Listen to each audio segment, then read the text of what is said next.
பாத்தீங்கன்னா கரடிப்பாத் power English அப்படின்னு சொல்லிட்டு இது வந்து கேஜி லெவல்ல நாங்க நம்ம ஸ்கூல் குழந்தைங்களுக்கு நம்ம கொடுத்துட்டு இருக்கிறோம்.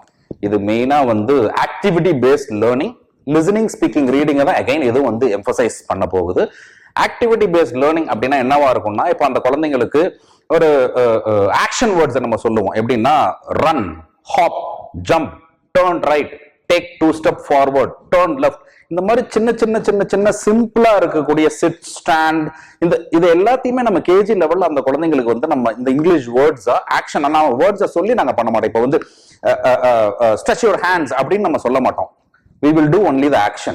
The kid has to say that, stretch your hand, raise your hand. So இந்த மாதிரி அந்த குழந்தைங்களுக்கு ஆக்ஷன் வேர்ட்ஸை அந்த வேர்ட்ஸ்ல கொண்டு போய் நாங்க சொல்லும் பொழுது அந்த குழந்தைக்கு அந்த ரிஜிஸ்டர் ஆயிடும்.